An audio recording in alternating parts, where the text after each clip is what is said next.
Carla stood at the kitchen sink, absent-mindedly scrubbing dishes as her mind wandered. The house was quiet. Too quiet. James had been coming home late more often lately, always with some flimsy excuse about work running late or last-minute meetings. She used to accept his explanations without question, but now there was a knot of unease in her chest.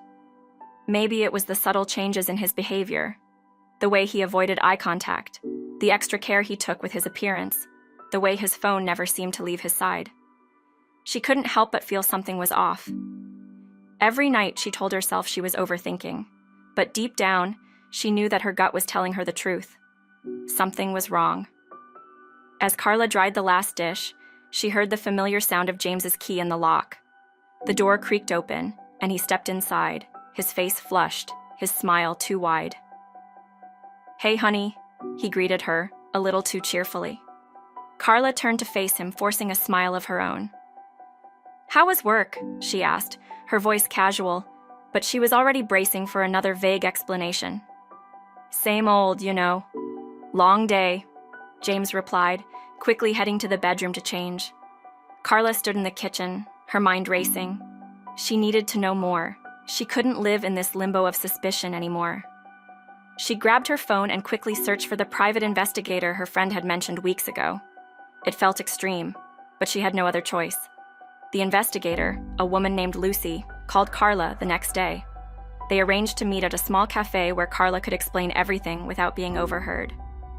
As they sat across from each other, Carla felt her heart racing. "I don't know if I'm being paranoid," she began, her hands shaking as she spoke. "But my husband's been acting strange. He comes home late, he's distant, and I think he's hiding something." Lucy listened attentively, her expression neutral but focused. "I've seen this before," she said softly, sliding a small notepad in front of her. "I can look into it for you. We'll start with the basics, his routine, his whereabouts. If there's anything to find, I'll find it." Carla nodded, her throat tight. She hated feeling like this, but it was the only way to get the truth. Days passed, and Carla tried to act normal around James, though it was becoming increasingly difficult. She found herself scrutinizing everything he did, every phone call, every moment he spent looking at his screen, every time he left the house. She hated the growing paranoia within her, but she couldn't stop it. Meanwhile, Lucy was working quietly in the background, following James, checking his records, gathering information. Carla avoided asking too many questions, knowing that any premature confrontation could ruin the investigation. She had to be patient, but it was harder than she'd imagined. Every minute felt like an eternity. The waiting gnawed at her, and every time James smiled at her, she wondered if it was all an act. Then, one evening, Lucy called. "I've got something," she said, her voice steady but serious. "It's not what you might expect, but I think you should see for yourself." They arranged to meet the next day, and Carla spent the night tossing and turning, wondering what Lucy had uncovered. Was it an affair? Was James seeing someone else? Or was she wrong, and maybe there was nothing sinister going on after all? The next day, when Carla arrived at the cafe, Lucy slid an envelope across the table. Inside were several photos of James taken over the past week, but he wasn't with another woman. Instead, he was meeting with a man Carla had never seen before. They were always in different places, but each time their interaction seemed intense, secretive. Carla's brow furrowed as she examined the photos. "Who is this man?" she asked, her voice shaking slightly. Lucy leaned forward, her voice low. "I've been looking into him. His name is Derek Shaw. He's a known figure in some questionable circles." Carla felt her heart race. "What kind of circles?" she asked, though she wasn't sure she wanted to know the answer. "Illegal dealings, black market activities," Lucy explained. "I haven't been able to pin down exactly what your husband's involvement is, but it's clear they're meeting for more than just casual conversation." Carla's mind reeled. This was worse than she had imagined. It wasn't an affair. It was something far more dangerous. She felt her stomach drop. "What do I do now?" she asked, her voice barely above a whisper. Lucy's face softened, and she gave Carla a sympathetic look. "You need to be careful," she advised. "If your husband is involved in something illegal, you could be at risk too. I suggest we continue monitoring him. Gather more information before you confront him. Right now, it's crucial that you don't tip him off that you know anything." Carla nodded, though her mind was spinning. How had her life taken such a sudden, dark turn? She had expected to find proof of an affair, but now she was plunged into a world of secrecy and potential danger. As she left the cafe, her legs felt weak and her thoughts raced. Who was James, really? Had she ever truly known him? The man she'd married seemed like a stranger now. That evening, when James returned home, Carla struggled to keep her composure. She watched him as he moved around the house, his demeanor calm and casual, as if nothing was amiss. But now, every word he said, every action he took, felt like a calculated move.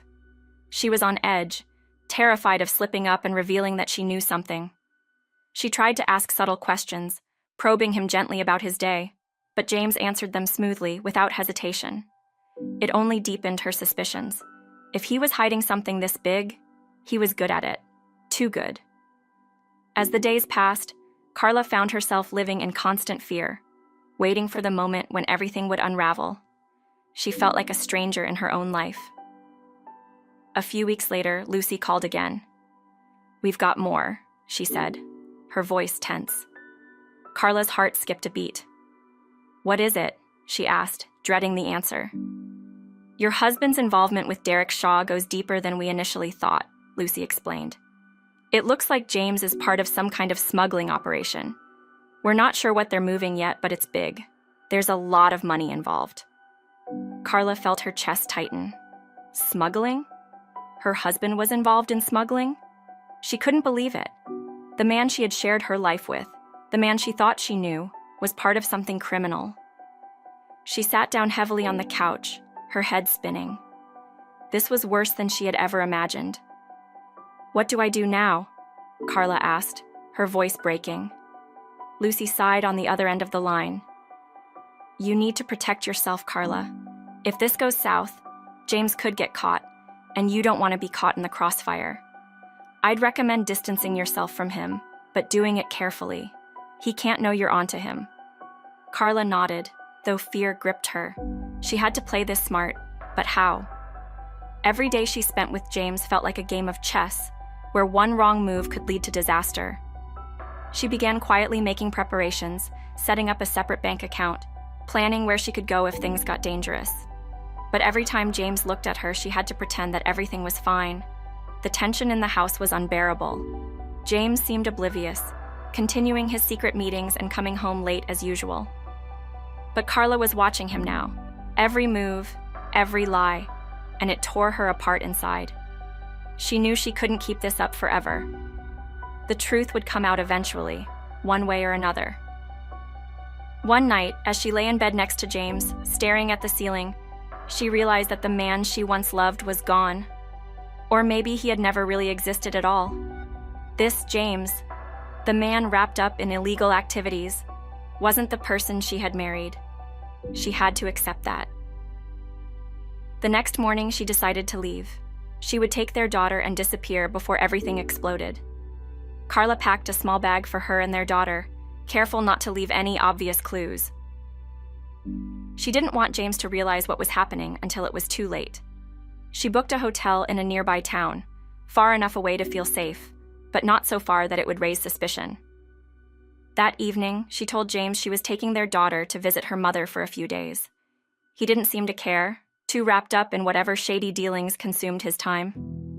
As Carla drove away, her heart pounded in her chest, a mix of fear and relief.